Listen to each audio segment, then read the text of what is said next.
How could you lie about this being my grandchild? From the start, my daughter didn't resemble my husband. By the time she turned 3, it was obvious she looked even less like him.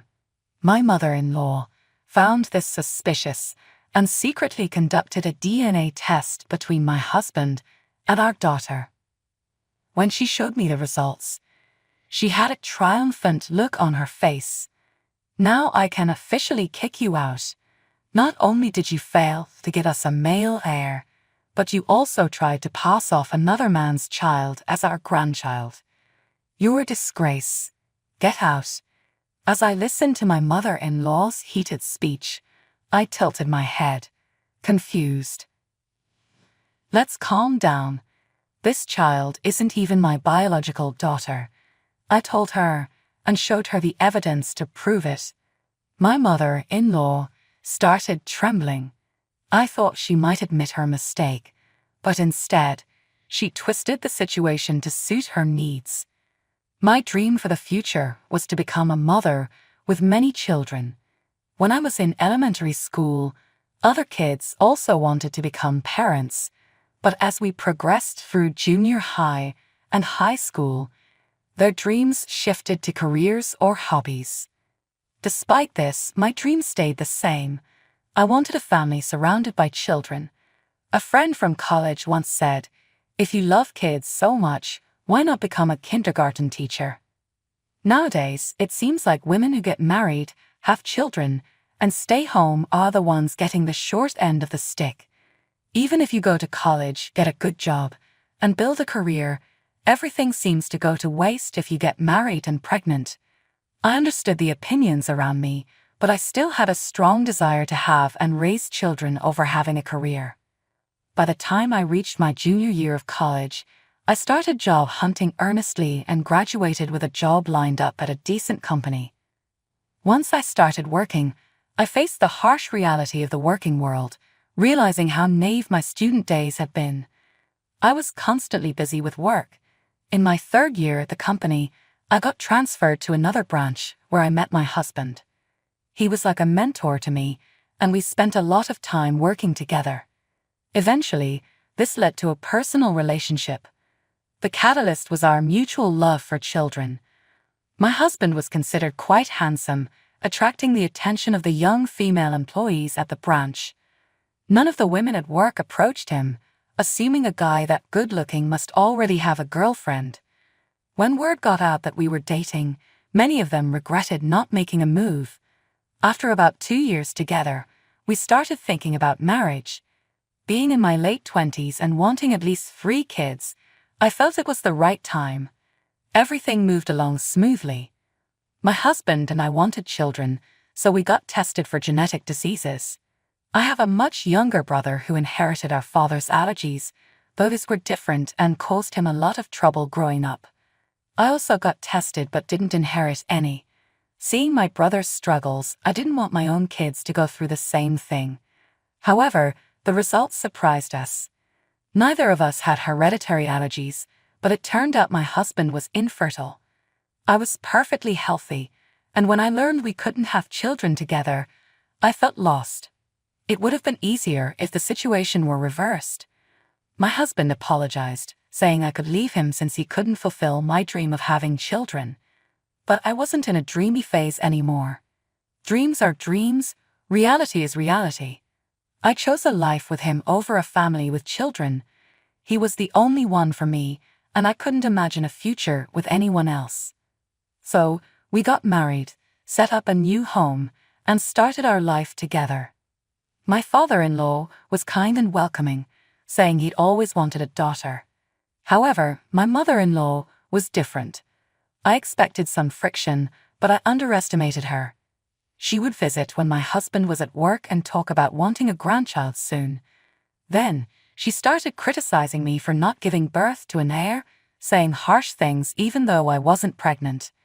She nitpicked my housework, pointing out minor flaws, and even told me to quit my job, blaming society's nonsense about women advancing for creating useless daughters-in-law like me. The stress turned into fear, causing my heart rate to skyrocket, and I nearly hyperventilated.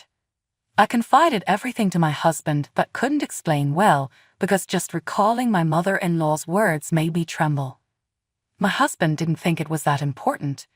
He suggested keeping my distance or telling her not to come over when he wasn't home. When he found out she was pressuring me about having a grandchild, he didn't want her to know about his infertility. He was worried she'd bother him about it. I thought if he just told her, things would settle down. My husband is generally a kind and good person. He might still feel guilty about not being able to give me the children I wanted. Raised by a mother like that, he may have been told he needed a male heir to properly inherit the family estate. His father's side of the family is wealthy, and knowing the heavy burden he carried, I couldn't push back any harder. Reluctantly, I tried to keep my distance from my mother-in-law and avoided her when my husband wasn't around. Amid all this, I developed a small circular bald spot about the size of a dime. Then my husband got transferred to another location. When we got married, I was moved to a different department. My husband told me I didn't need to quit my job and follow him, but staying in that house meant continuing to deal with my mother-in-law, which was unbearable. So I decided to quit and move with him. The new place had a lot of undeveloped land, and the residents were very welcoming, so I quickly adapted. Most importantly, it was far from my in-laws' house, so my mother-in-law couldn't just drop by to be unpleasant. This alone reduced my stress and my bald spot improved. The air and food were great, and I even gained a little weight. I felt like I was finally living life the way I wanted. Once settled, I found a new job at an after-school care program. For someone like me who wanted kids, but couldn't have them, it was like finding a new purpose. In college, I had obtained a childcare qualification, not to become a childcare worker, but because I thought it would be useful for raising children. Although not required, the program appreciated my qualification and suggested I get a specialized after-school care qualification. I decided to take the job more seriously and talked to my husband, who supported me, saying it sounded like a great idea.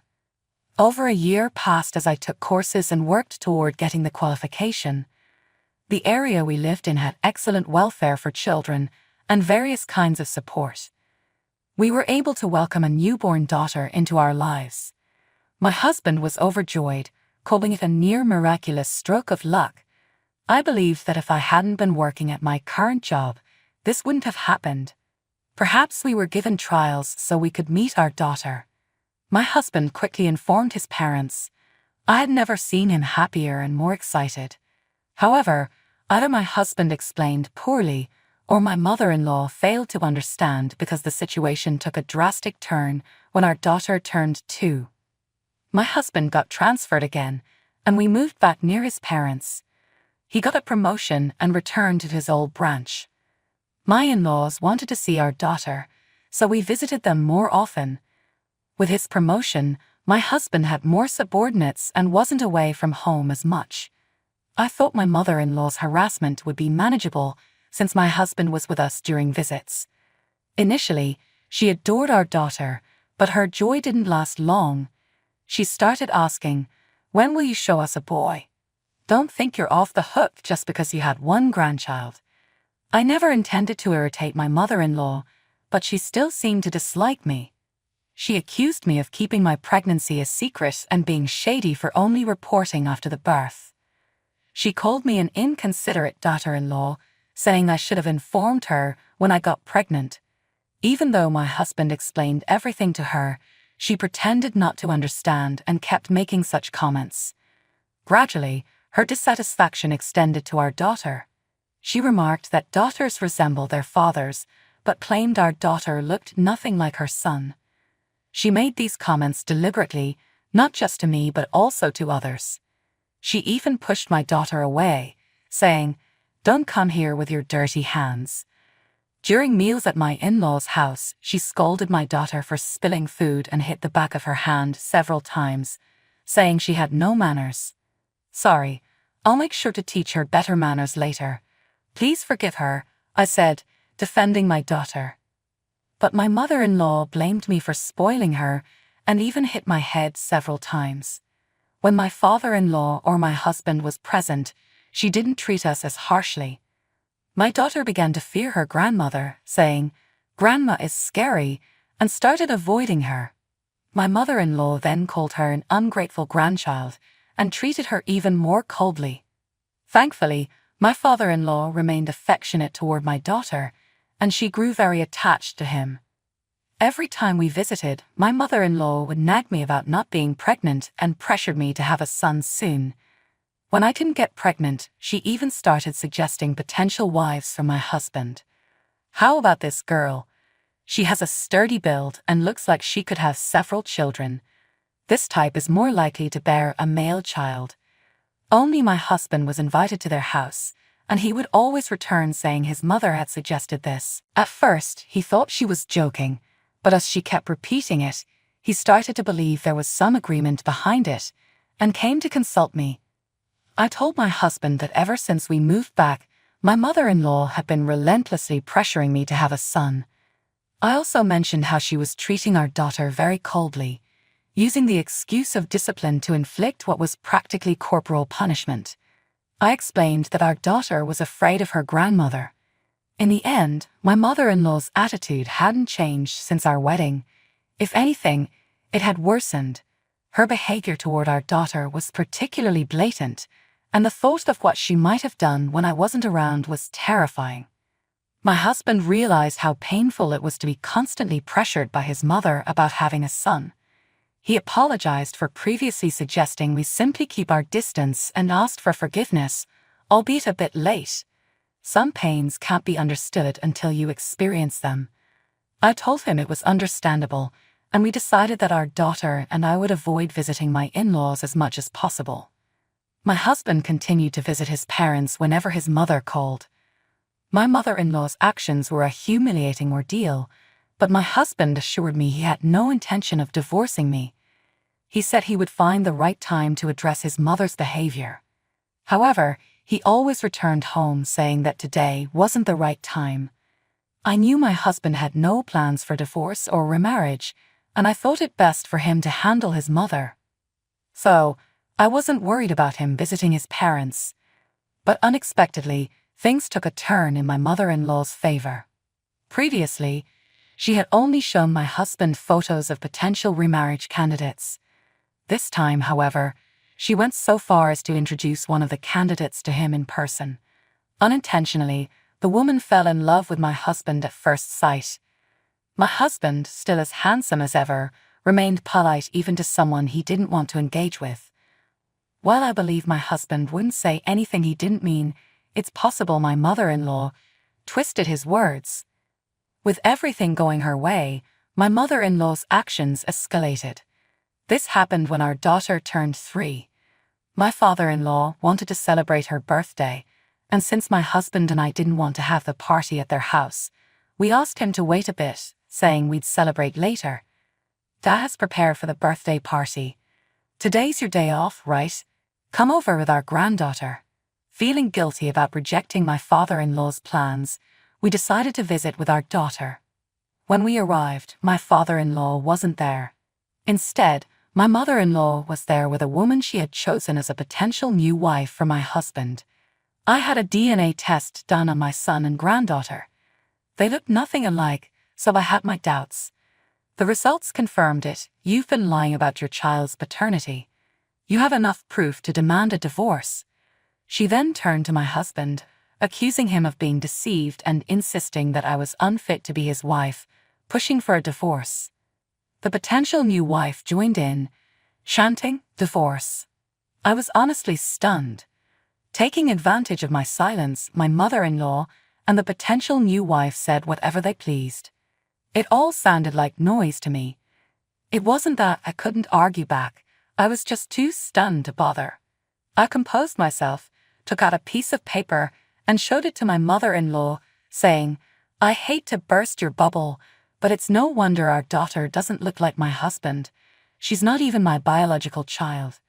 The paper I showed her was a copy of the adoption papers, proving that we had adopted our daughter. Knowing my mother-in-law wouldn't understand an explanation, my husband and I decided it was best to carry a copy of the document for moments like this. Our daughter doesn't know the truth yet. She might have some suspicions, but we don't plan to hide it from her.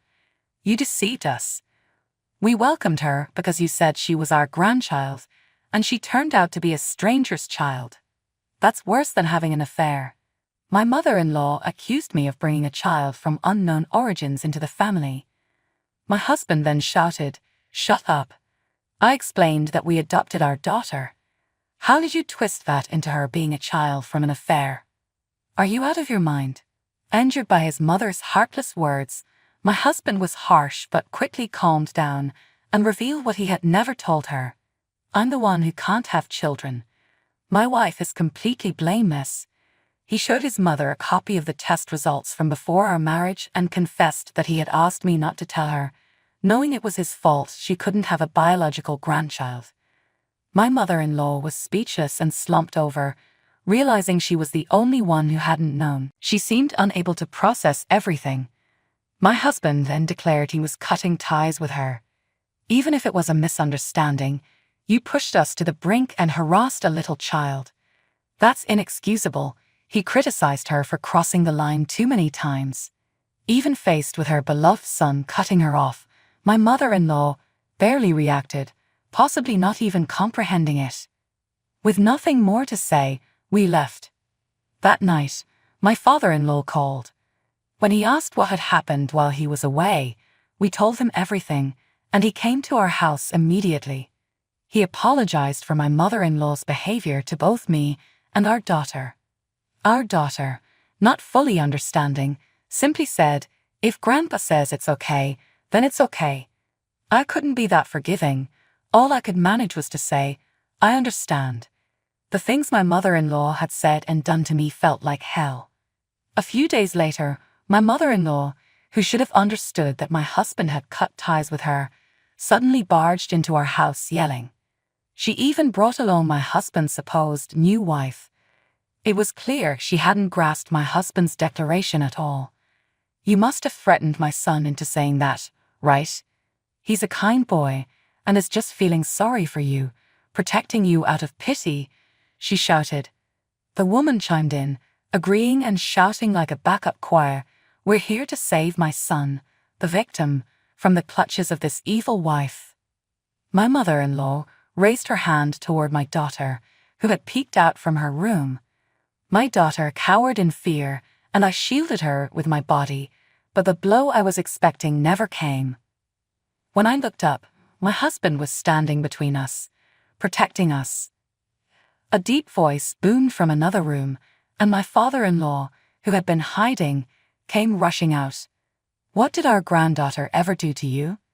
"Accept reality already," he said, standing in front of my mother-in-law, protecting us. My mother-in-law, who hadn't expected him to be there, was stunned and speechless. Hearing about the previous incidents, my father-in-law had grown suspicious and decided to monitor my mother-in-law and the woman's actions. He sensed something was wrong and informed us of their plans, so today's confrontation was anticipated. The only unexpected thing was that my daughter, startled by my mother-in-law's voice, peeked out despite being told to stay hidden. When my father-in-law sensed what was happening, he hid in another room to observe my mother-in-law and the woman's actions. He hadn't planned to reveal himself but couldn't stand by when he saw his wife raising her hand against our daughter. "Are you blind? How could a family this united be torn apart?" "Wake up already," my father-in-law said. He then told my mother-in-law that he knew all her secrets and took her and the woman away. A few days later, my father-in-law called me. The content of the call was about the secret he had mentioned before he left. He explained that he had always suspected my mother-in-law was hiding something due to her strange behavior. However, since it didn't cause any major problems, he overlooked it. She had taken care of the house while he was away for work, and he appreciated that. But the sudden appearance of a potential new wife for his son confused him. So after that incident, he hired a private investigator to look into her behavior. The investigation revealed that she had been having an affair for several years. My father-in-law had suspected something was amiss but never imagined it was an affair, which was a shock. However, his shock turned to anger when he learned the identity of the potential new wife. She was the daughter of my mother-in-law's lover. My mother-in-law had no intention of divorcing my wealthy father-in-law or ending her affair. She figured that if her lover's daughter married her son, they would become relatives, making it easier to continue the affair. It was all part of her plan. The other potential wives my husband had been shown were women she found on matchmaking sites. She had registered on those sites using my husband's name without his knowledge. Moreover, the lover's daughter didn't know her father was having an affair with my mother-in-law. Her father had suggested the match, and she fell for my husband at first sight, being attracted to his looks. The idea of marrying off their children was suggested by my mother-in-law to her lover.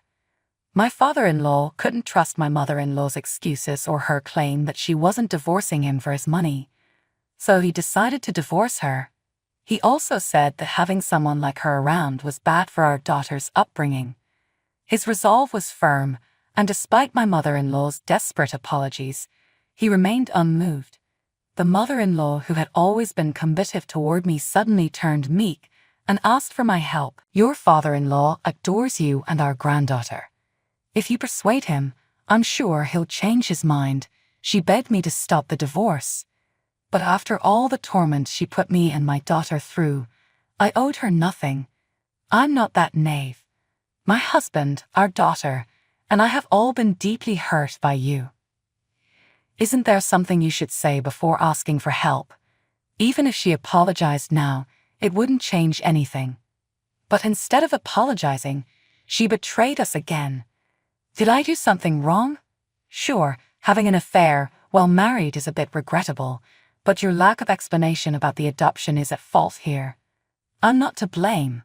Hearing this, my husband threw her out without hesitation, even throwing salt at her to ward off bad luck. Though my father-in-law had given her time to find a new place, he revoked it and filed for divorce immediately upon hearing her words. He also sued both my mother-in-law and her lover for damages. The lover's wife found out about the affair through the lawsuit and the details of her daughter's involvement with my husband, leading to further turmoil in their household. I heard that my mother-in-law's lover had married into his wife's wealthy family, and it caused a huge scandal. He was divorced and required to pay significant alimony. Despite her parents' situation, the potential wife arranged by my mother-in-law continued to aggressively pursue my husband. She was so persistent, even approaching our daughter while she was playing in the park, that we had to get a restraining order through our lawyer. After being kicked out of the family home and divorced, my mother-in-law started working to pay off the alimony. She managed to settle the alimony with my father-in-law from their property division, but she couldn't cover the large sum demanded by her lover's wife. Now she's experiencing her first job, living alone in an old house with thin walls where she can hear everything from the neighbors. She fails constantly at her job and is frequently scolded. The tables have turned, and now she's the one being called a loser and a fool, terms she used to mock me with. After over 50 years, she's finally experiencing a miserable existence. Our family has grown even closer. Our daughter laughs a lot now and shows interest in many things. Watching her grow is our greatest joy. My father-in-law visits regularly and has become a doting grandfather.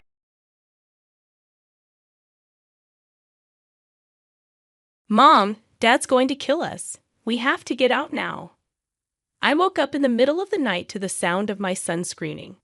The smell of burning flesh woke me further, soon followed by smoke filling the room where we slept. "There's a fire. We have to get out of here right now," I exclaimed. I hurried to open the door to our room, but the doorknob wouldn't budge. It seemed locked with something. I felt despair creeping in, thinking we had lost our way out, and it might be the end of us. Then, my 10-year-old son shouted, "No time to dwell." His quick thinking saved us, and we began our escape. Later, we sought revenge against my husband. I, Violet, 38 years old, had graduated from college and worked for an advertising agency. I married my former colleague, Darren, 12 years ago, and together we have a son. Darren loves motorcycles and spends his days off doing maintenance on them. Our son, Roger, has a keen interest in solving cases on TV, often deducing suspects and motives. His accuracy surprises me, as he's often right when the suspect is caught. When Roger was younger, Darren adored him, but over time, he stopped interacting with him, dismissing Roger's insights as mere childish guesses. One day, while Darren was in the bath, Roger entered the study, sniffed the suit on the hanger, and asked, "Mom, has Dad changed his place of work recently?" "No, he's been a salesman at the same agency for a long time," I replied. Roger explained, "When Dad came home earlier, he mentioned being busy at work and going out in this heat all day, but his suit doesn't smell sweaty at all. I think he used deodorant. He'll get angry if you go into the study, so you should leave now." Roger persisted, still not convinced. However, as the bathroom door opened, he had no choice but to leave the study. Returning to the living room with a notebook, Roger said to my husband, "My school teacher gave me homework on what kind of work my dad does. What's the name of your company, and what do you do?" "I work in sales for the Scan Advertisement Agency." My husband replied, surprisingly detailed in his response, unlike his usual interactions with Roger. Later, during dinner, my husband suddenly lost his appetite and excused himself to bed without eating. "Daddy is tired. Let him have dinner at least," I said, trying to ease the tension. "I told you what his job is, didn't I?" "I'm sorry, but there's something that's been bothering me," Roger said. "Did you see how he kept putting his hand on his throat when he was talking to me? It's a behavior often seen in courtrooms where the perpetrator makes such a gesture when someone gets to the point. It also bothered me that he was staring at me with his eyes glazed over. You know, when you lie, you don't look away. It's usually the other way around." My son's reasoning, which I usually dismissed, seemed credible to me. Until just a few months ago, my husband was the kind of person who, when he came home from work, would leave his bag to me and rush off to take a bath because he was worried about the smell of sweat. But before I knew it, he started handling his belongings himself, even putting his suits and pants away in his study. He only handed them to me when needed for cleaning. Maybe he is hiding something from me. Feeling anxious, I waited until I was sure my husband was asleep before quietly searching through his pants pockets. My heart raced as I found a receipt for a lavish lunch costing 20,000 yen from a fancy restaurant in a hotel far from where my husband claimed to have been. Startled, I felt a presence behind me and turned to see my husband holding a glass of water. "What are you doing in my study?" he demanded. "I thought it was time to take your trousers to the cleaners," I stammered, dropping the receipt. He picked it up, his expression horrified. "I didn't ask for it. You act like a thief at this time of night. You've got to be kidding me. Don't be so angry just because I saw a receipt in your pocket," I pleaded. "I can't be with a sneaky. Get out of here right now." He interrupted, his voice rising. He slammed the cup on the desk, startling our son, who rushed out asking what was wrong. Roger tried to intervene, but my husband's anger didn't subside. As tensions escalated, my husband began emptying his bag onto the floor. A prepaid cell phone and a business card case, both unfamiliar to me, fell out. "What are you doing with a prepaid cell phone when you have a smartphone?" I questioned, bewildered. "I'm using it for work," he snapped. "But you don't really go to work, do you?" I pressed, my suspicion growing. "And this business card isn't right," I exclaimed, feeling a surge of alarm. "Stop it.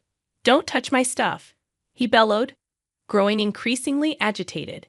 He then forcibly kicked me and our son out of the study, leaving us reeling with shock and confusion. My son began to tamper with my husband's phone, which was charging in the living room. I whispered a warning, urging him not to provoke my husband further. "Don't do this. Don't get on his nerves anymore," I cautioned. "It will be over soon," my son assured me cryptically, operating something on the phone. After that, I left my husband in the study and retreated to my own bedroom with my son, The questions about the extra phone lingered in my mind, but dwelling on them didn't provide answers. I resolved to keep a close watch and confront my husband directly when the time was right. The next morning, I woke up to the sound of my husband packing his luggage. Concerned, I asked if he was planning to leave because of our argument. His response surprised me. "I just got a call from the company. I have to go on a business trip to New York," he explained. "They'd opened a new branch there since I quit. Also, I need you to get some kerosene for me. I'll be using it to do maintenance on my bike during the summer. I'll be back tomorrow at noon, so make sure to have it ready by the end of the day."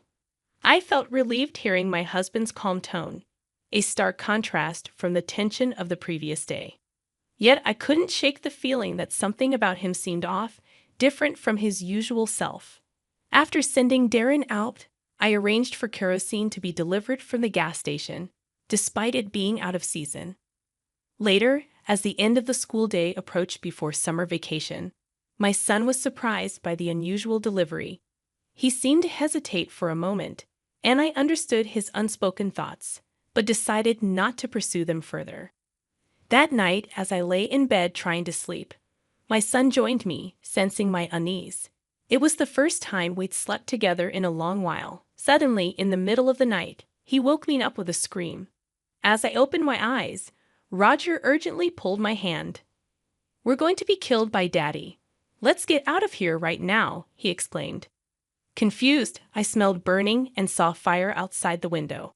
Coughing from the smoke, I tried to leave the room, but the door wouldn't budge. I couldn't shake the image of Darren asking me to buy kerosene. Trapped on the second floor, I felt hopeless. But Roger didn't give up. He quickly directed me to the water server, telling me to shower and tying sheets together for an escape. We climbed out the window onto the first floor, where the wind helped clear the smoke. As we watched our home burn, I cried, feeling like I was in a nightmare. But Roger remained strangely composed. "My guess was right. I've got your phone, so I'll check it out," he said calmly. Panic rose within me. "What if you have my phone? We need to call the fire department," I insisted. "No, I don't want Dad to know we're alive," Roger replied, his focus unwavering as he operated his phone. "I put a GPS app on his phone last night. He's right in our neighborhood." I couldn't believe it. "You're kidding?" I murmured, overwhelmed. "Stay calm, Mom. I'm here with you. It's going to be okay," Roger reassured me. "Let's get somewhere safe." Before we left, Roger made anonymous calls to the fire department to ensure our neighbor's safety. I marveled at his actions as we bought clothes and sought refuge in a nearby business hotel. I checked my husband's whereabouts again and discovered he was at a luxury hotel about a 30-minute drive from our house, just as my son had suggested. The thought made me shiver uncontrollably, unable to shake off the feeling of dread. I spent a sleepless night pondering how to confirm the truth. The next afternoon, while watching TV, the news showed our burned-down house and my husband, tearfully pleading for information about us. But something about his expression seemed off to me. "That's a typical fake crying expression," I muttered to myself, analyzing his demeanor. "Why do you think that?" "He's pretending to be sad, but the corners of his mouth are upturned," my son observed astutely. "It's because he thinks it's funny to fool people." As I scrutinized my husband's face, I noticed the subtle grin tugging at the corners of his mouth. If this was Darren's true nature, my son might be in danger again. Determined not to sit idly by, I decided to keep an eye on him. "I don't want to be alone," my son insisted, refusing to stay behind. Reluctantly, I agreed, and we headed to the luxury hotel together, relying on GPS. While waiting, my husband emerged from the hotel, his demeanor light and carefree, humming to himself. Without hesitation, he entered a nearby house, which we later discovered belonged to an elderly woman. Minutes later, he emerged with a black bag, which he hadn't been carrying earlier. Curious, he then entered a park, leaving the bag behind upon his exit. Suspicious of his behavior, but lacking concrete evidence, we watched as my son bravely approached the house and rang the intercom. An elderly woman answered, and my son's expression saddened. My dad came here earlier, didn't he? Did he give you a business card identical to this one? He asked, presenting a banker's business card. The woman nodded and retrieved an identical card from her purse, her surprise evident when shown our family photo. She explained that she had recently lost her husband and was living alone. This morning, she had received a call claiming her husband had an inheritance in a hidden account, but she needed to pay an inheritance fee. They were returning tomorrow to collect the remainder. Realization dawned on me. Dad is doing something wrong, my son asserted. If my husband is deceiving you, I can't forgive him. Will you help me find out the truth? In addition, I shared our situation with Ms. Hallman, who nodded in agreement, having seen it on the daytime news. Determined to confront my husband, I hastily prepared for the next day. As expected, my husband arrived at Ms. Hallman's house at 7:00 p.m. to collect the money. He then proceeded to the same park as the previous day. I began, my voice laced with resentment as my son and I confronted him from the shadows. My husband's knees buckled, trembling in fear. It was you who put us through hell, wasn't it? My son accused, his tone seething with anger. You set our house on fire with the kerosene you made me buy for your motorcycle maintenance lie. Trembling with fear, my husband stammered out an apology. My son dropped his banker business card at his feet, mocking his deceit. It's funny how you have so many of these when you're not a banker. Are you scamming people? My son questioned, his words piercing through my husband's defenses. Feeling intolerant, I stepped forward, staring him down. We saw what was in your bag. You didn't want us to find out, so you tried to end us, didn't you? My husband hesitated, reluctant to confess. Disgusted, I confronted him further, demanding answers. Why did you commit fraud? I demanded, my voice trembling with anger. Was it just for money? My husband's feeble attempts to evade only fueled my frustration. Please be gone already, he pleaded desperately, but it was too late. The detective, hidden in the shadows, emerged, seizing my husband as he confessed to everything. My husband's surprise was palpable as he was handcuffed and led away by the police. After seeing him off, my son and I exchanged a triumphant fist bump. We had done it. My husband was apprehended, and justice was served. My husband was sentenced to a long prison term for fraud and arson. The black bag, given to an online accomplice, led to another arrest. I filed for divorce and demanded compensation for emotional distress. With the insurance money, I bought a new house, determined to start afresh with my son by my side. In our conversations, I discovered my son's dream of becoming a detective.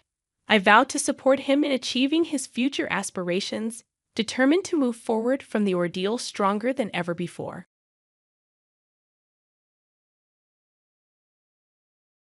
If you refuse to relinquish ownership of this house, it's heading towards divorce.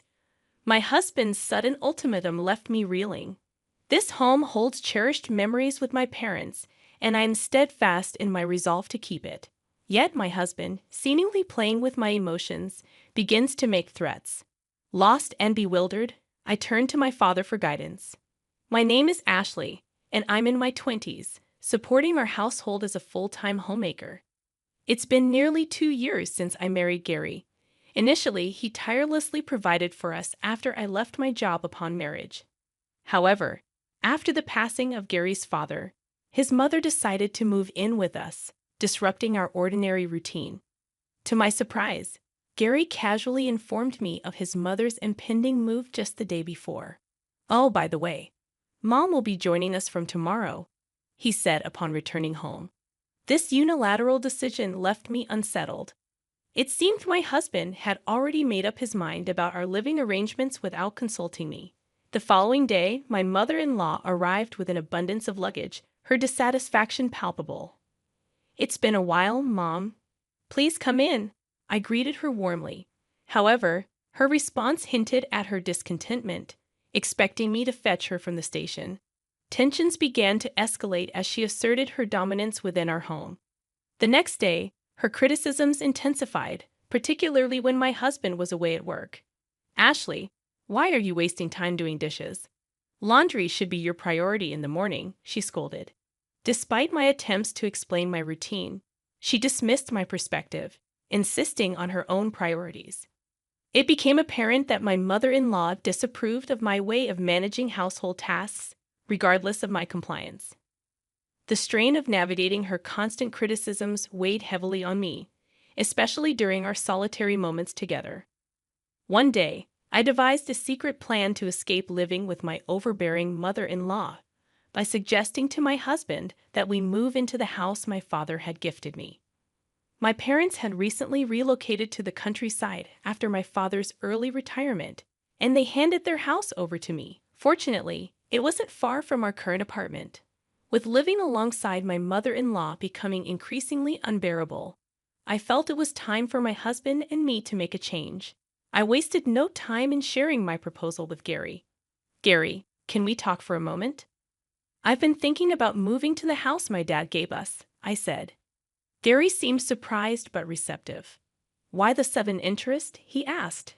I explained the strain of living with his mother, to which he surprisingly agreed to the idea without much resistance. We discussed it with his mom, and within a week, we were in the process of moving. To my relief, my mother-in-law didn't protest much and even bid us farewell with a smile as we left. Once settled in our new home, I felt a weight lifted off my shoulders. No more snide remarks from my mother-in-law. I could finally live freely as before. Although I had expected some pushback, I was glad I took the chance and consulted Gary, but the challenges didn't end there. Now the issue was my husband's frequent late returns. While occasional overtime or social gatherings would be understandable, his absences were often due to visiting his mother.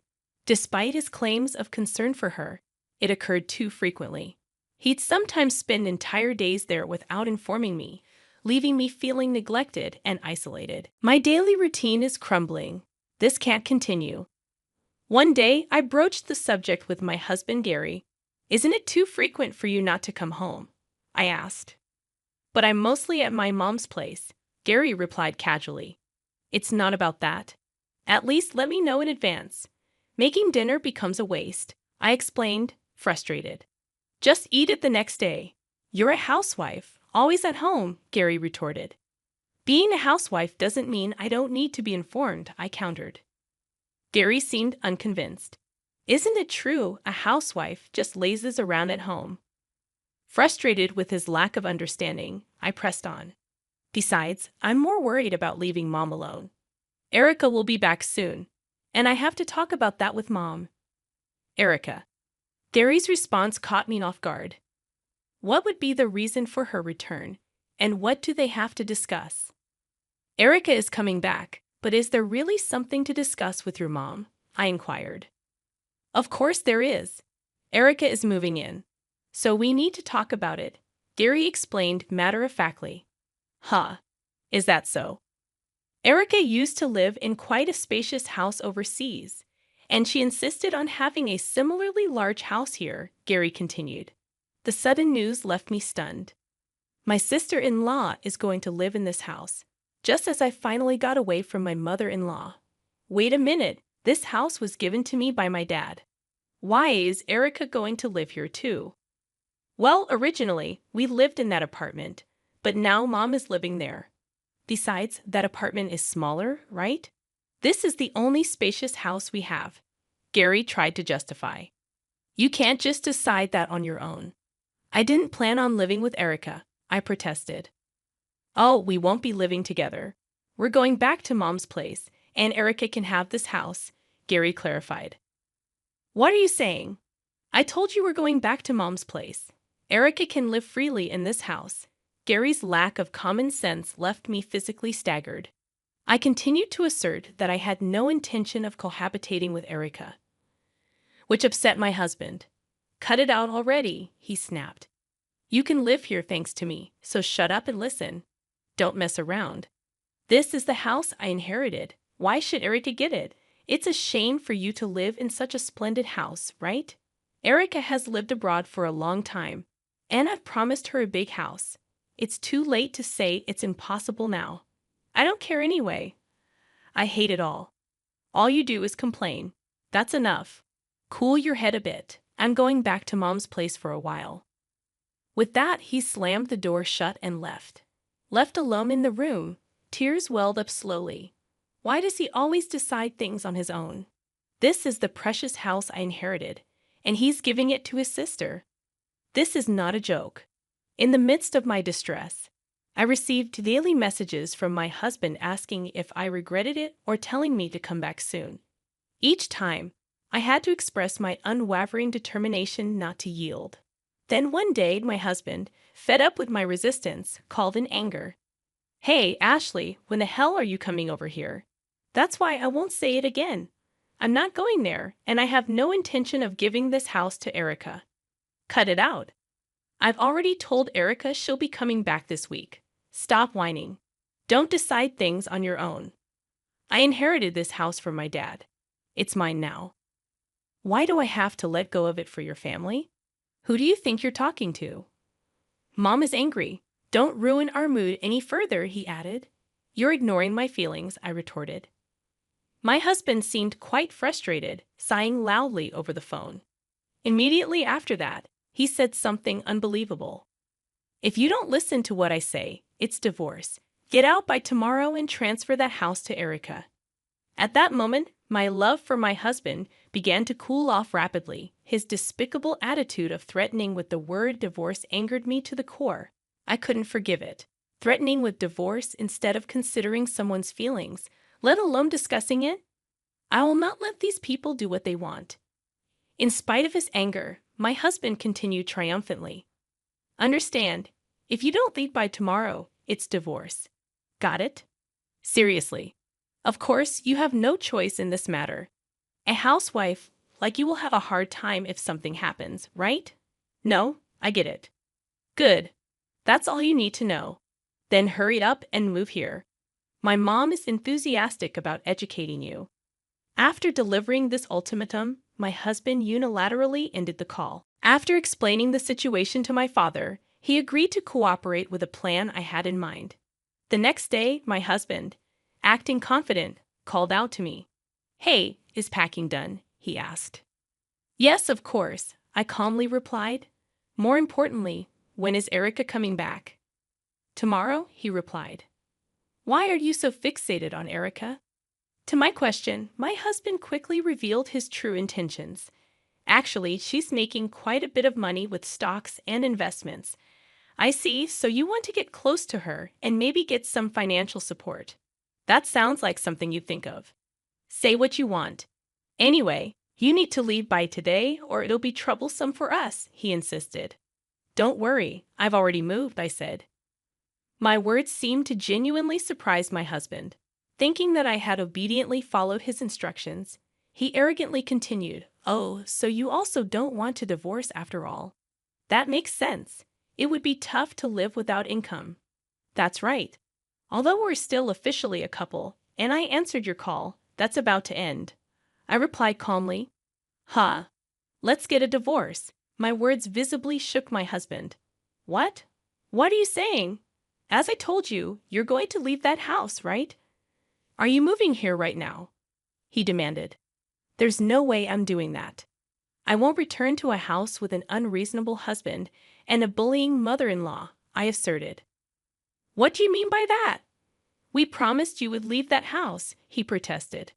"Yes, that's right. I already did, as we agreed. I told you I've already moved. Don't mess with me," I said firmly. "If that's the case, where are you now?"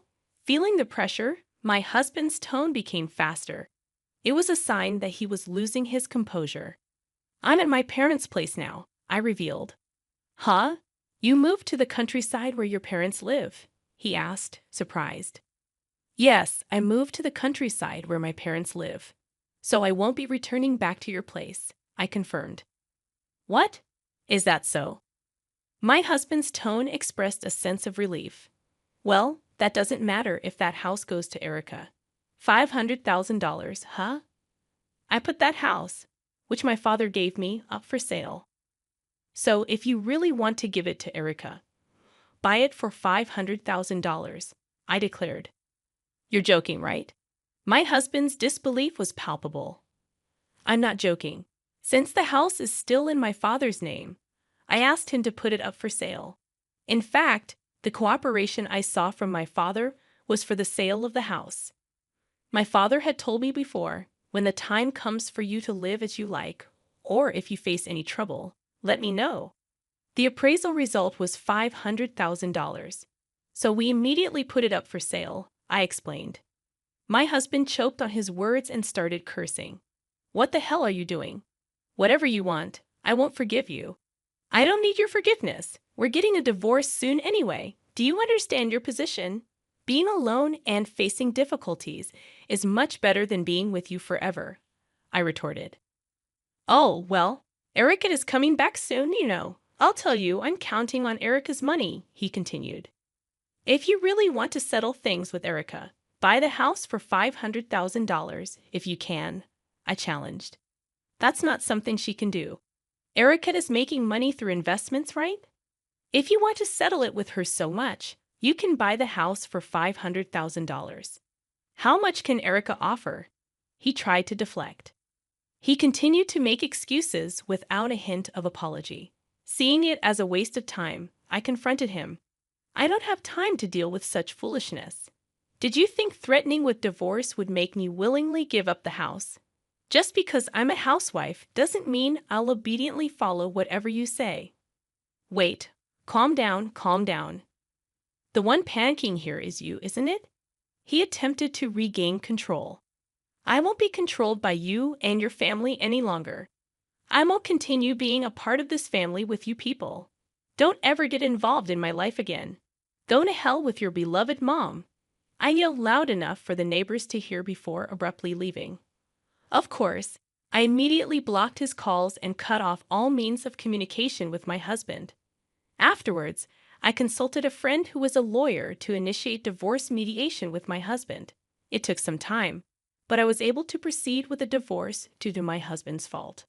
He is still living in that apartment with his mother. As for the return of my sister-in-law, in the end, they couldn't secure a large house, and Erica, angered by the changed circumstances, returned overseas in a fit of rage. The attempt by my ex-husband to seek financial assistance from Erica, who earned money through investments, ended in complete failure. He is now living precariously to make ends meet for the alimony payments and payments of living expenses for his mother. If he continues to live with that selfish mother-in-law, his life won't get any better in the future.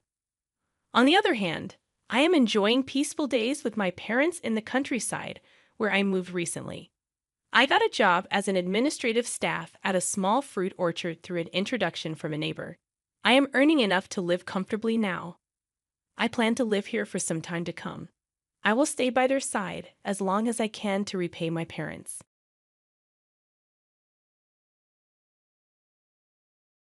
During my upbringing, my life resembled what many might consider a fairy tale.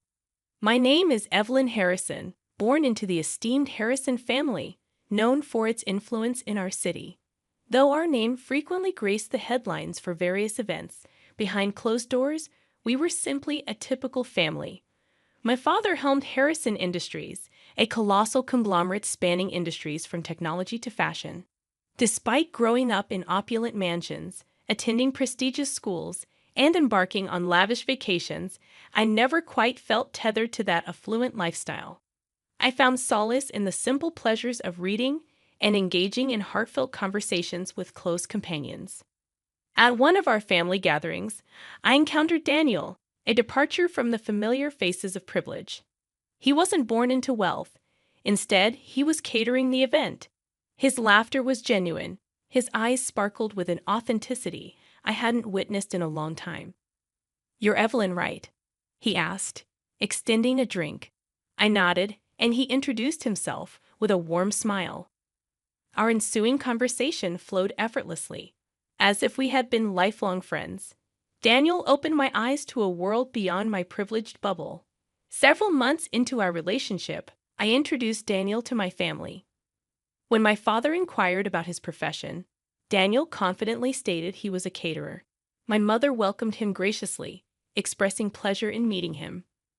As our bond deepened, I became acquainted with Daniel's parents, who resided in a modest home among amiable neighbors.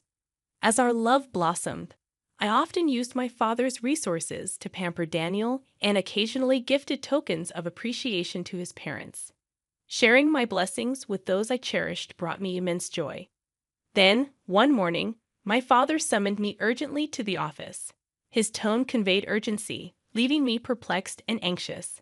I hastily prepared and made my way to Harrison Industries, where the office hummed with activity. Entering my father's office, I was met with an unusual atmosphere. Conversations were subdued, and numerous faces wore expressions of concern. Dad sat behind his imposing desk, surrounded by scattered papers, his complexion pale, as if he hadn't slept in days. "What's going on, Dad?" I asked, my voice laced with worry. Taking a deep breath, he struggled to find the right words. "Harrison Industries is declaring bankruptcy," he finally confessed. My heart sank. "What do you mean? How did this happen?" I collapsed into a nearby chair, trying to digest the news. Our life was about to change drastically. Returning home, I paused at the door, grappling with how to break the news to Daniel. Sensing my distress, he immediately inquired, "Evelyn, what happened?" Taking a deep breath, I shared the devastating news. Daniel looked stunned. "But how?" "We've been facing losses, but I had no idea it was this bad," I admitted, tears welling in my eyes. He enveloped me in a comforting embrace. "We'll get through this, Evelyn, together." From there, events unfolded rapidly. Our luxurious apartment, filled with memories of our love, became the first casualty. My father's assets were frozen, and our lavish lifestyle evaporated overnight. "We'll have to move in with my parents," Daniel suggested one evening, as we sat surrounded by packed boxes. "At least until we figure things out." I nodded, swallowing my pride. "It's just for a short while," I reassured myself. Little did I know, the true challenges of our relationship were only beginning. Without the safety net of wealth, we embarked on a journey fraught with uncertainty. Moving into the Thompsons' house was a stark contrast to the opulent spaces I was accustomed to. Their home was warm and inviting, albeit smaller than what I was used to. But I reminded myself it was temporary.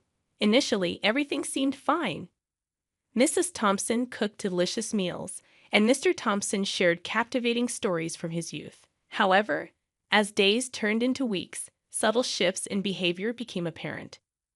Simple gestures, like Mrs. Thompson's watchful gaze when I took an extra serving of dinner, or Mr. Thompson's habit of turning off lights prematurely, hinted at underlying tension. One morning, while setting the breakfast table, Mrs. Thompson made a remark that struck a chord. "You know, Evelyn, back in our day, we would only use one type of jam for breakfast, not three. Helps save money," she said casually, eyeing the array of jars on the table. Suddenly feeling self-conscious, I replied softly, "I'll keep that in mind." Daniel began to change as well. The easygoing, jovial person I fell in love with seemed distant. He would snap at small things and return home from work visibly stressed. Concerned, I broached the subject one evening. "Daniel, is everything okay at work?" I asked, noting his exhaustion. He sighed heavily, admitting, "It's just stressful. We need money, and I'm doing everything I can." I reached out to comfort him, suggesting I could look for a job too. His response stung. "Maybe you should. It's high time," he retorted. This shift in attitude was further illuminated one Saturday as I overheard a conversation between Daniel and his parents. "She doesn't understand the value of money, Ma. She's lived a silver spoon life," Mrs. Thompson remarked. My heart sank as I realized they saw me as a burden. Despite my efforts to adapt and contribute, every action was scrutinized, every decision questioned.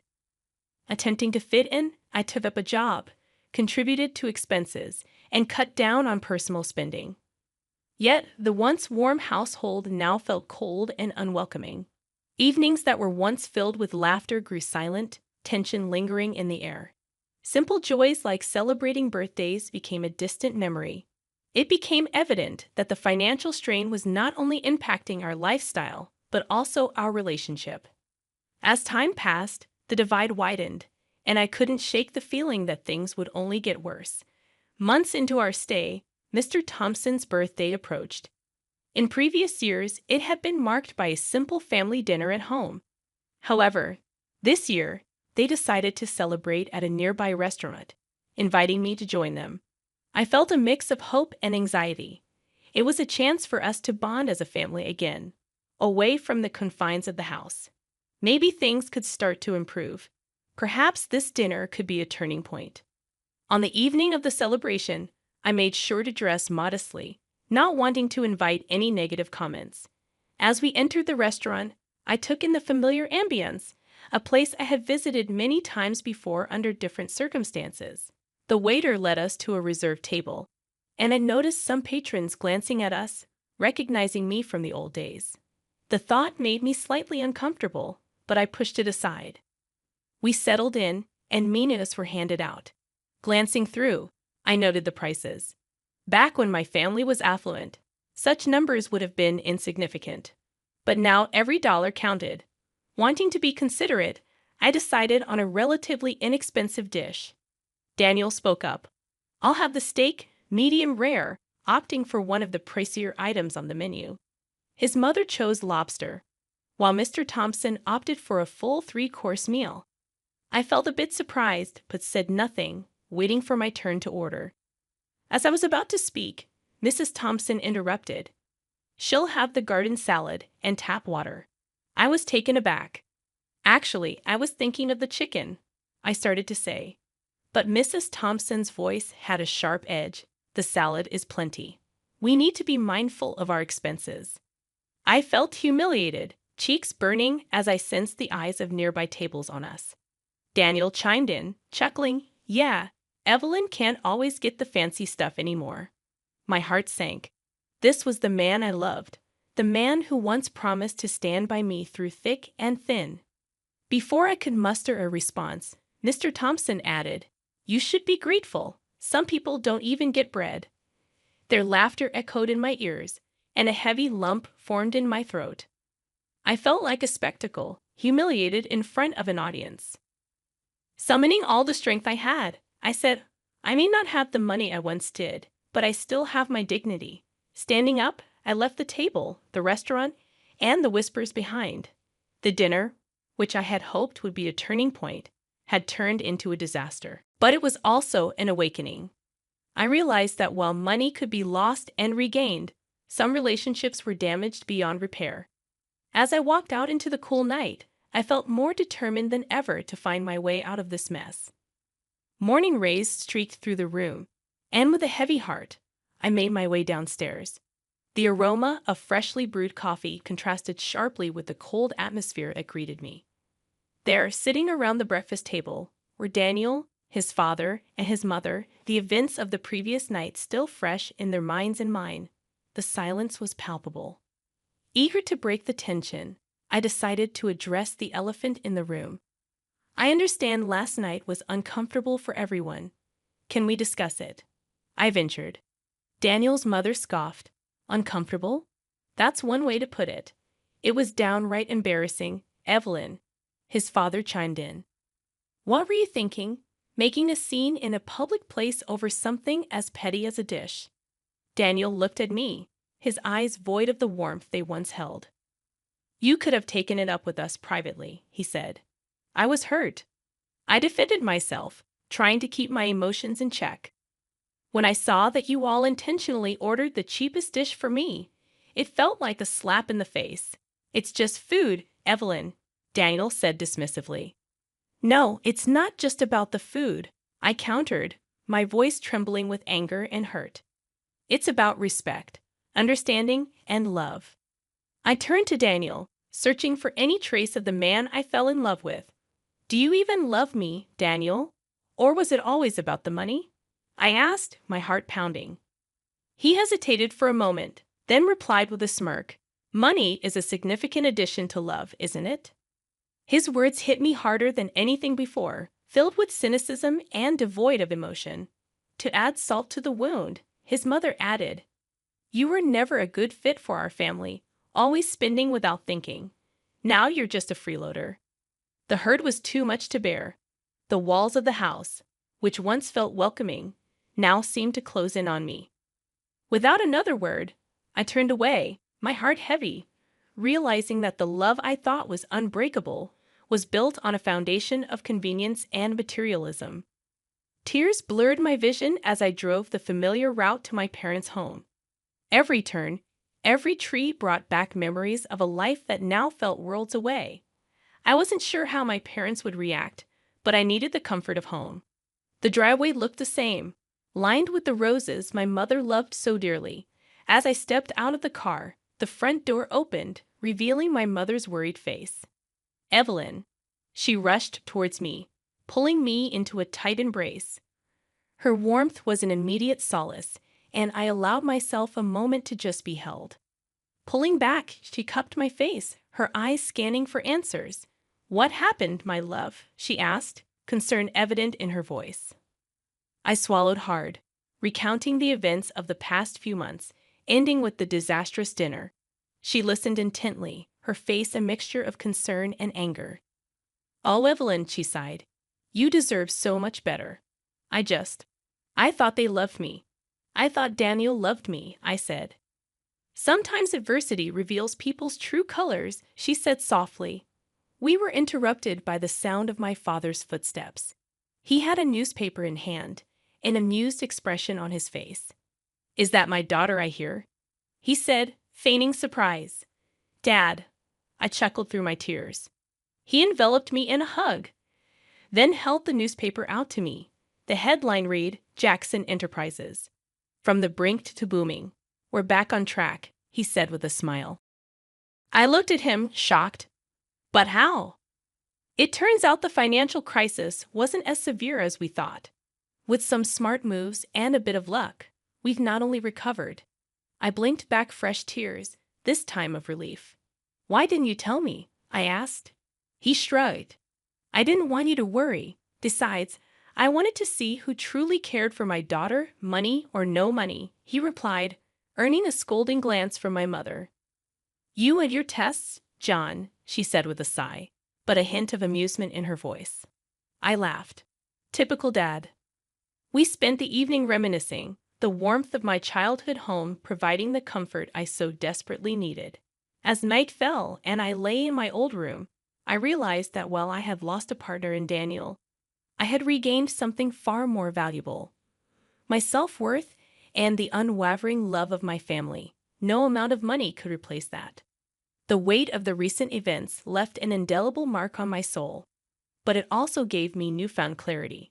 With renewed determination, I made my way back to Daniel's parents' home one last time, a suitcase in one hand and a folded newspaper in the other. Daniel, caught off guard, looked at me. "Evelyn, what are you doing?" "Ending this charade," I replied calmly, handing him the divorce papers. His face went pale, and he stammered, "What? What is this?" "Exactly what it looks like. I'm done, Daniel," I said firmly. His mother, with a smug look on her face, chimed in, "Good riddance. We knew you'd come to your senses and leave our son. It's for the best." Suppressing the urge to snap back, I unfolded the newspaper and handed it over to them. The headline gleamed, "Local Business Tycoon's Company Makes Remarkable Comeback." Daniel's father took the newspaper, reading aloud, his voice quivering.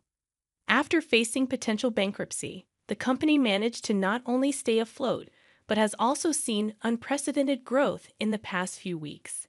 My gaze never wavered. "You were so eager to label me a freeloader. It turns out life has a funny way of showing us who truly is shallow." I left the house with no intention of ever looking back. Over the next few days, my phone was inundated with calls from Daniel. Messages full of regret, apologies, and pleas for a second chance. And just when I thought I had heard the last from them, postcards started arriving at my parents' home.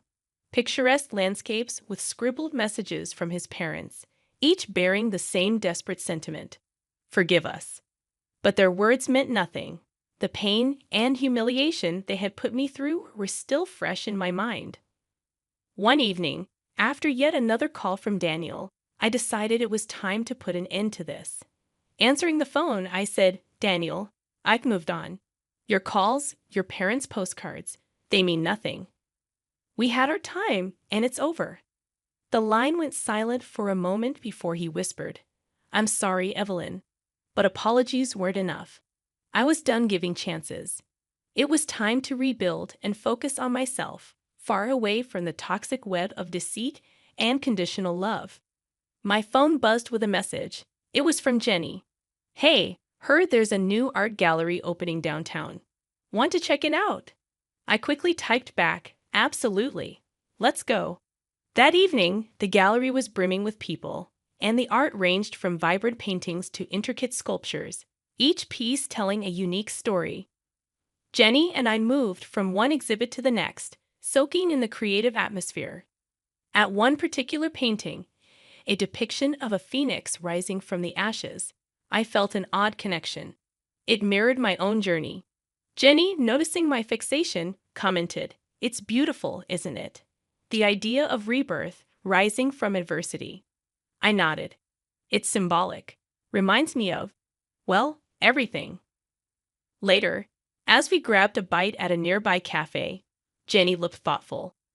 You know, there's this workshop next week. It's about rediscovering oneself, finding one's passion.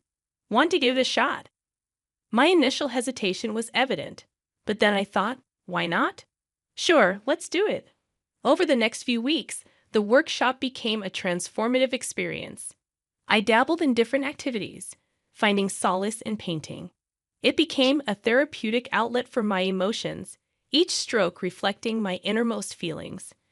One evening, after a particularly intense session, the workshop instructor approached me. Your work, Evelyn, it's exceptional. Have you considered showcasing it? The idea had never crossed my mind. No, I haven't. But thank you, I said. He smiled. Think about it. Your art tells a story, and it deserves to be shared. Days turned into weeks, and soon my small home studio was filled with paintings. The once unpacked boxes now contained art supplies. The transition was evident. From a woman scorned to an artist reborn. My father, ever the supportive figure, suggested organizing an exhibition, and with a little persuasion, I agreed. The opening night of the exhibition was a blur. Friends, family, and even strangers admired my work. The Phoenix painting, inspired by the gallery visit, was the star attraction. The evening concluded with a surprise. The workshop instructor approached, holding a check. A buyer, Evelyn, for the Phoenix painting, he said. Stunned, I stared at the figure. It wasn't about the money, but the validation. My journey, my pain, my rebirth. It had resonated with someone. As the day settled and the exhibition came to a close, I realized that life was full of unexpected twists. But with each downfall, there was an opportunity for a new beginning. My past with Daniel was just that. In the past, I had found my passion, my calling, and for the first time in a long time, I was genuinely happy. Life had come full circle, from pain to passion, from despair to hope. It was indeed a new beginning, and I was ready to embrace whatever came my way.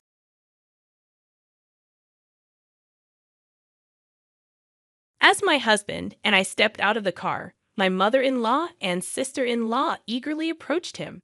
Hey Matthew, what's with this car? It's amazing. I'm glad you finally decided to live on our side of society. But still, it's a bold move to buy such a luxury car out of the blue, my sister-in-law remarked. My husband chuckled and replied, This is not my car, it's Nani's father's car. What? My mother-in-law and sister-in-law exclaimed simultaneously. As my parents got out of the car, my in-laws were absolutely stunned when they saw them dressed so elegantly. What an expensive-looking suit, and I've seen that outfit before. It's such a high-end brand. Why are Nani's parents wearing such expensive stuff? My name is Nancy, a 28-year-old office worker, and I married my husband Matthew last year. My husband has always been kind to me since we started dating, taking good care of me. We share household chores because we both work. Despite my husband having lived alone for a long time and being proficient at house chores, he's also a better cook than I am. Depending on what we cook, we support each other and live a very happy life. However, there are people who stand in the way of our happy married life, my in-laws. They assume I'm poor and say whatever they want to bully me. Why do they assume that I'm poor? Perhaps it was because of the dinner party where we greeted each other's families before our marriage. My in-laws consist of my parents-in-law, sister-in-law, and my husband. My father-in-law was a banker and reasonably wealthy. Everything he wears has a brand name, and they seem to think that wearing expensive things is a status symbol.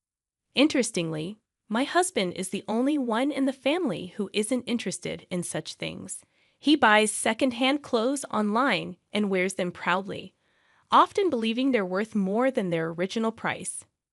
When I met my in-laws for the first time, they had personalities and tastes that I couldn't imagine from my husband. I even wondered if my husband was adopted. It seems that the reason why he lived alone for so long was that he didn't share the same values as the rest of his family members. He began living alone as soon as he entered college because they believed that being wealthy equated to justice. When they met me and my parents for the first time, I had a very negative impression of them. My father runs a small factory, and as soon as they found out, my in-laws and sister-in-law made fun of him, saying, "He runs a factory." Well, a president of a factory with a name I've never heard of must surely be poor. A big bank where I work would never give him a loan. Their abusive remarks left a sour taste, even though it was our first meeting. I questioned the character of my in-laws. I would have been furious if my husband hadn't apologized to me in advance. My parents had also been briefed by my husband on the situation, so they remained calm, even when my in-laws made fun of us. Well, it's true that we run a small business, but thankfully, we're able to continue working and pay our employees' salaries. My father responded calmly. "I wonder how many employees you have." One of them sneered. "Oh, by the way, I heard Nancy has an older brother," another chimed in. "Our son is working today. He can't join us," my father explained. "Is he on a business trip or something?" "Does your brother work for a decent company?" they mocked. "Our son works for my company," my father stated proudly. When he said that, my in-laws laughed in unison. "You mean it's a family business? A family that can't even take a day off must not be running the business very well," they taunted. They continued saying terrible things about my family. My husband repeatedly told them to stop, but they wouldn't listen.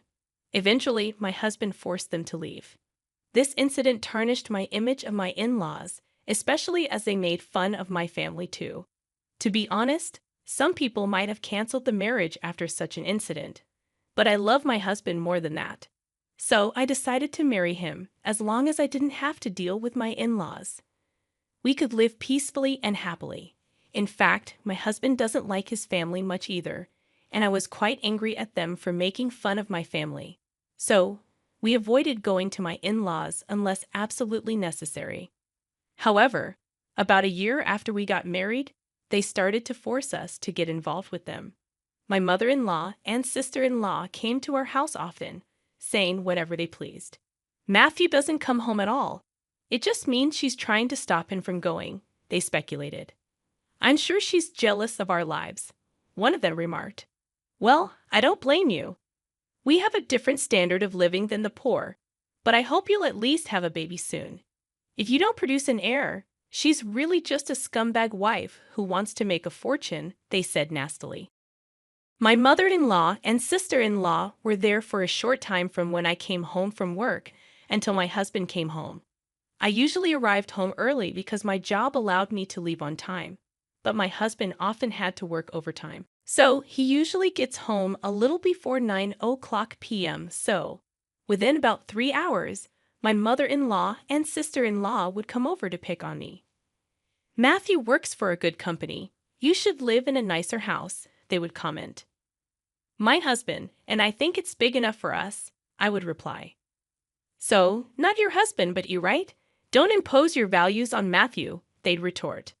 "There's a lot of plain stuff in the fridge. Don't look in the fridge without permission. You don't have caviar," they'd sneer. Fine, we don't have anything like that," I'd reply. "Oh, it's so boring. Why did Matthew marry this woman?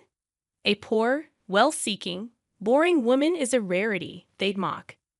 You could say that, but if you try to touch your money even a little bit, you'll be sorry. It will erase you from society, they'd threaten. My mother-in-law and sister-in-law would make fun of me, threaten me, ridicule me, and then leave. I would talk to my husband about it, and he would scold them. But they continued to come over without showing any sign of remorse. They ambushed me at my apartment when I came home. I felt depressed every time I came home.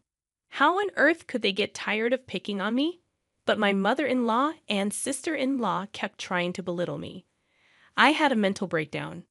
I tried to pass the time at a cafe until my husband finished work. Then I would go home with him. When my mother-in-law and sister-in-law saw me coming home with my husband, they said, "You're like a pest, taking away Matthew's freedom like that." It was actually more disgusting that they waited outside for 3 hours and tried to antagonize me. My husband was so disgusted that he even went so far as to ask my father-in-law for help. My husband talked to my father-in-law, but he was just like my mother-in-law. He said that a poor wife is a rarity for them. If things continued as they were, our marriage would be threatened. I decided to use the L resort. I know it's not something I'm very fond of doing, but my in-laws have made me angry, so I will not relent. A few days later, my husband and I went to visit my in-laws. They were overjoyed when we informed them that my husband was taking his wife home with him. I was horrified to hear my mother-in-law saying, "I'm so happy to see Nancy for the first time in a long time. I don't know what kind of fun it is to be a wife-beater." And then we went to my in-laws' house for the weekend. When we'd arrived at my in-laws' house by car, my in-laws rushed out of the house and excitedly asked my husband, "Hey, Matthew, what's with this car? It's amazing. I'm glad you finally decided to live on our side of society. But still, it's a bold move to buy such a luxury car out of the blue, isn't it?" My husband chuckled and said to my mother-in-law and sister-in-law, "This is not my car. It's just Nancy's father's car. What's with this car? It's amazing. I'm glad you finally decided to live on our side of society. But still, it's a bold move to buy such a luxury car out of the blue," my mother-in-law and sister-in-law exclaimed simultaneously. Then, as my parents got out of the car, my in-laws were absolutely stunned when they saw the two of them dressed like that. What an expensive-looking suit, and I've seen that outfit before. It's such a high-end brand. Why are her parents wearing such expensive stuff? They marveled. Finally, my brother emerged from the car, standing tall and handsome, wearing the same high-end brown suit as my father. "Who is that handsome guy? Nice to meet you. My name is Finn, Nani's brother." He introduced himself. My in-laws were frozen in amazement at my family, which was completely different from the last time they saw me. Seeing this, my husband exclaimed, "What the hell are you doing?" He urged them to quickly show my family around the house.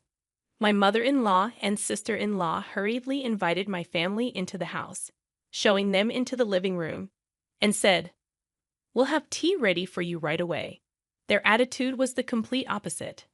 The in-laws were very curious and asked my parents, "How are you able to wear such luxury items? So ridiculous." My father explained, "My factory is a small one, but the parts we make are the only pattern in the world. We receive orders from large Japanese companies as well as foreign companies." This answer made the members of my in-laws' faces turn blue. My mother-in-law and sister-in-law started to be nice to me, while my father-in-law remained silent the whole time. My sister-in-law was particularly interested in my brother and talked to him a lot. "What kind of work do you do at your father's company?" she inquired. "I've always been good at English. I'm currently in charge of organizing business meetings with overseas companies, so I spend half of the year abroad," my brother explained. "That's very cool." "Are you single, Finn?" she flirted. "No, I'm married," he replied. "That's too bad. But I think I'm a better match for you than your wife. What do you think? If you're interested, why don't we go out for dinner?" She boldly propositioned. To be honest, I was impressed by her mental strength and audacity. but I was also determined to let her face the consequences of her actions right then and there. My brother looked at me and nodded in agreement. Are you kidding me, Finn? You're a funny girl. I mean, are you seriously saying that you're more desirable than my wife?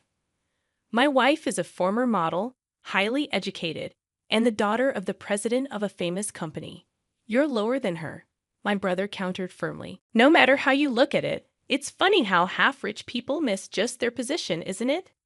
I don't say anything bad about you, so you should know your size and follow a solid path. My brother's words struck a chord. My sister-in-law was in a groggy state, on the verge of fainting. She was so shocked that she could no longer speak. Finally, my father turned to my stepfamily. I don't really care how wealthy the other family is. Money is certainly important, but you can't measure a person's worth by money alone. Let's be human and not be obsessed with money. I'm sorry we were a little mean to you today. My father bowed his head in apology. My family-in-law was completely horrified and apologized profusely. Since then, my family-in-law has never tried to bully me. In fact, they regularly contact me to flatter me. It's a bit bothersome that they contact me so often. By the way, neither my parents nor my brother are the kind of people who dress up in luxury brands and brag about their wealth. They just cooperated with my plan this time. My father likes to wear a suit he has had for a long time, even if it's cheap. He's not interested in luxury. My brother is very kind and doesn't make fun of people. That's why his wife's father likes him so much. He even asked my brother to take over the company because he's a better heir than his eldest son. I'm sorry I put my family through something they're not used to. Everyone was extremely tired on the way home. Thus, I was able to return to a peaceful married life with my husband. I have not visited my in-laws since then, but my husband visits them at least during Thanksgiving and Christmas. After that event, my in-laws changed their ways. They seem to have lost confidence, or maybe they just repented themselves. They don't brag about being rich like they used to. My husband even says that he feels most comfortable with them now. Well, I'm not sure if they'll go back to their old ways again. For now, I'm just glad that the problem has been successfully resolved. I will continue to take care of my husband and my family. I'll try to live my life with a sense of modesty. They thought they were mounting up, but actually, the other family member made money many times more than they did. The in-laws should be ashamed of themselves. I would feel like a small person if I keep trying to mount the poor. I don't think the view which people would do such a thing. I think it's good that you were able to give your family-in-law a good scolding. I hope you will continue to live every day with your family in good harmony.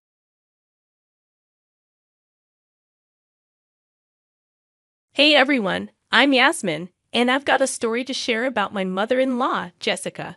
She's quite the character, let me tell you. My husband, Key, thought it would be a good idea to share this story here because, well, he enjoys reading these kinds of tales sometimes. And trust me, it's not surprising considering his mother's antics.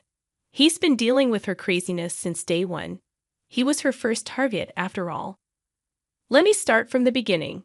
Key grew up with Jessica, who was once married to his dad.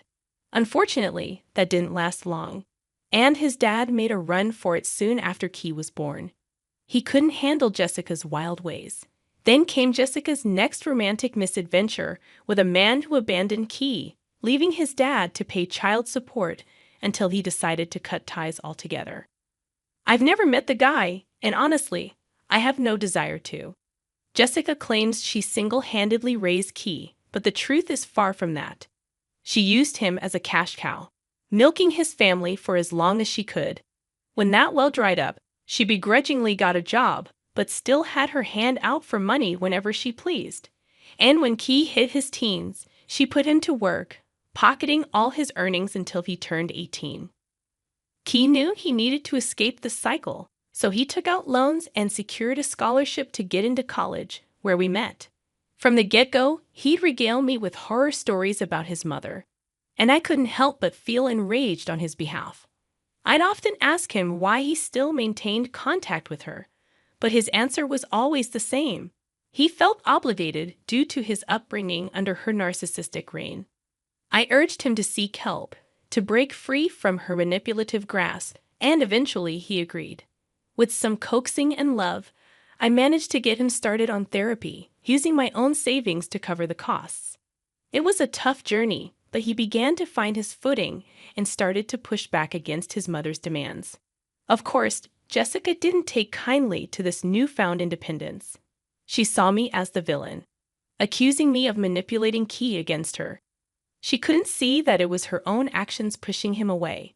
Despite her protests, Key stood by me, defending my actions and asserting his own boundaries. Therapy worked wonders for Key, and as time passed, he grew stronger, more assertive.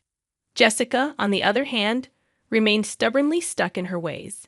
Fast forward a few years, and Key and I have graduated college and tied the knot, leaving Jessica's drama in the rearview mirror. Both of us landed solid jobs, the result of our hard work during college. We scrimped and saved, opting for a modest backyard wedding at my parents' place to stash away funds for a future home. Meanwhile, Jessica's life took a turn for the worse as she married Frank, a disrespectful man who couldn't hold down a job. Frank's freeloadery continued as Jessica incessantly badgered Key for money until he reluctantly agreed to foot the bill for an apartment.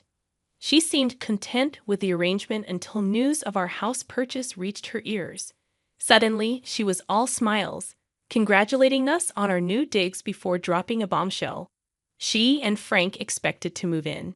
Needless to say, I was taken aback. "Excuse me? What are you talking about?" I countered. But Jessica remained resolute, insisting that they were moving in with us. I had to set the record straight. "Jessica, we jointly bought this house. I contribute too. And by the way, I don't live here rent-free like you do in the apartment. Key covers your rent."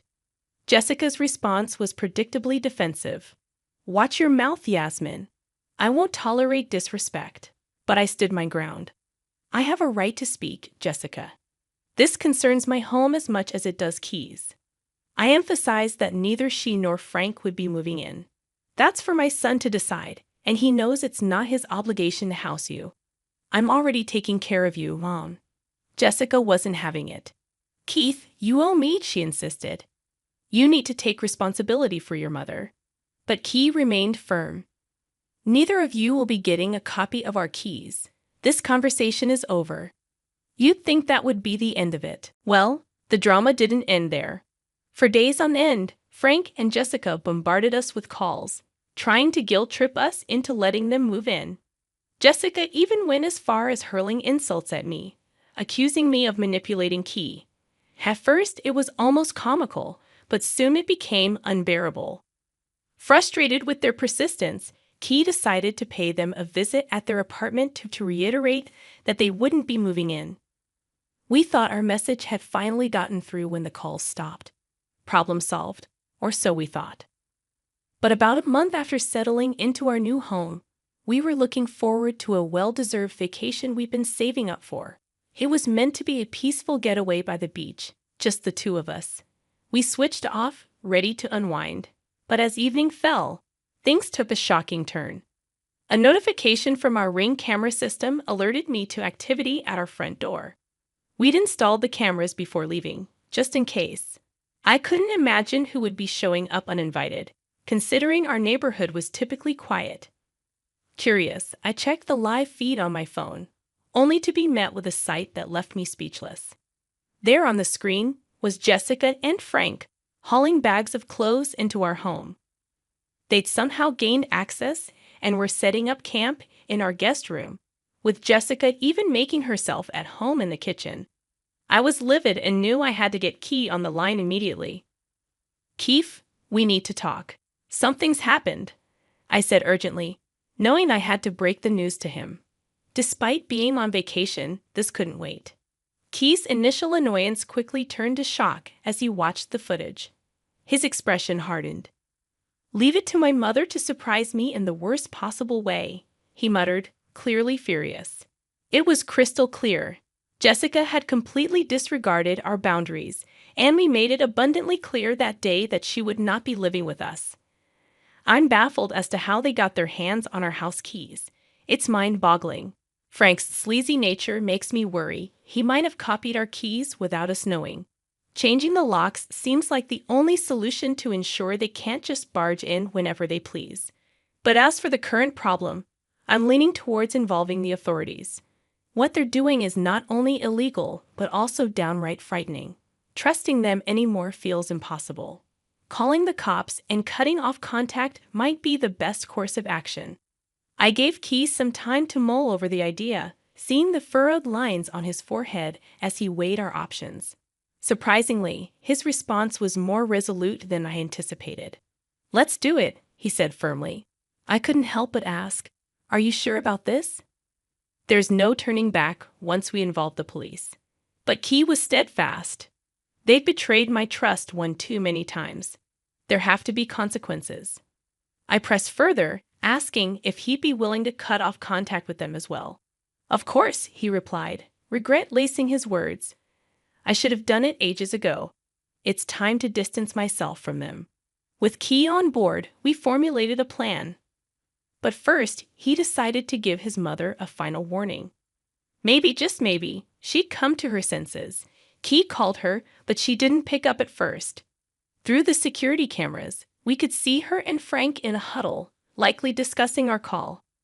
When she finally answered, we put it on speaker so Frank could hear too. "Hey, Keith, how's the vacation?" she asked, feigning ignorance. But I wasn't having it. "Breaking into our house isn't something to brush off, Jessica," I interjected. There was a tense silence on her end, and she exchanged a glance with Frank, who seemed adept at deception and manipulation. It was evident that Jessica had anticipated this confrontation, likely expecting her husband, Frank, to come up with some sort of defense. She immediately accused me of being crazy and demanded Key to silence me. But Key wouldn't stand for it. "Don't talk to my wife like that," he asserted. Jessica's tone turned accusatory, claiming we were spying on them with cameras both inside and outside the house.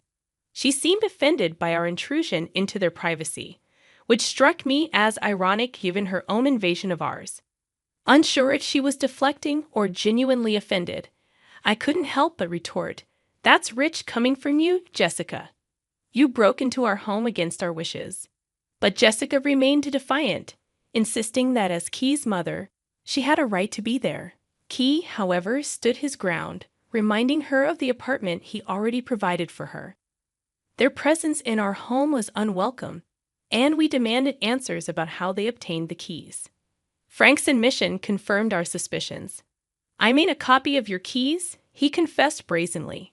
Enraged, Key rebuked him, but Frank asserted his authority as Key's stepfather. The tension escalated as Key challenged Frank's actions, labeling them as forgery and illegal. Jessica attempted to justify Frank's actions, claiming a mother should have access to her son's home for emergencies. But her flimsy excuse didn't hold water.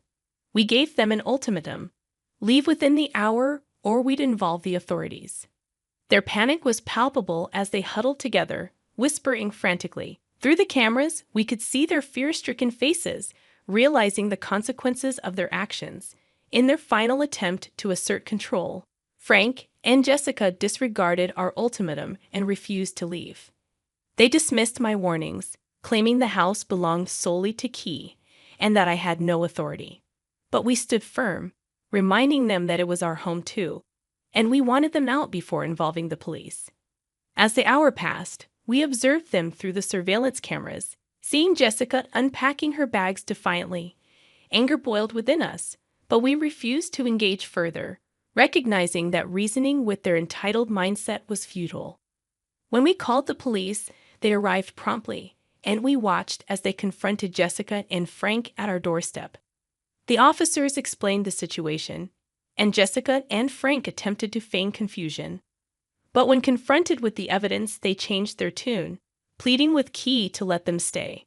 But Key remained resolute, refusing to cave in to their manipulation. Despite their pleas and excuses, he demanded they leave immediately. However, Jessica's revelation left us dumbfounded. She had canceled their lease and sold their furniture, expecting us to house them. Key's anger reached its peak upon hearing this betrayal. He refused to entertain her excuses, insisting they vacate his house. Despite Jessica's desperate pleas, Key stood firm, unwilling to compromise his boundaries. But Jessica continued to plead, appealing to Key's sense of familial duty. "Do you want your mother to be homeless? Mom, since you've made yourself homeless by canceling your lease, I won't be giving you any more rent money. I'm done," Key declared firmly, unmoved by Jessica's tears and pleas. Despite her attempts to guilt-trip us, we stood our ground, refusing to entertain her manipulative tactics. Both Key and I were furious at their audacity and crossed boundaries. We shouted at them and ended the call, immediately blocking their numbers. The cops ensured that Jessica and Frank left our house, and we arranged for a trusted friend to house sit until our return. We also had the locks changed for added security. Frank and Jessica's departure marked the beginning of their downward spiral. They tried to garner support from relatives, but no one sided with them, knowing Jessica's history of drama. They attempted to harass us with new phone numbers, but failed to gain any traction. During our vacation, we kept our phones off, only checking for emergencies once a day. Despite their persistent attempts to intrude, our friends successfully thwarted their efforts by threatening to involve the authorities. Upon our return, we learned that Frank had left Jessica because she could no longer house and support him for free. Desperate, Jessica begged Key for help, finally realizing the consequences of her actions. However, Key remained steadfast in his decision to maintain no contact. Recently, we heard from family that Jessica now lives in a trailer and works at a retail store, with retirement nowhere in sight. It's a stark reminder of the consequences of her entitled behavior and manipulation.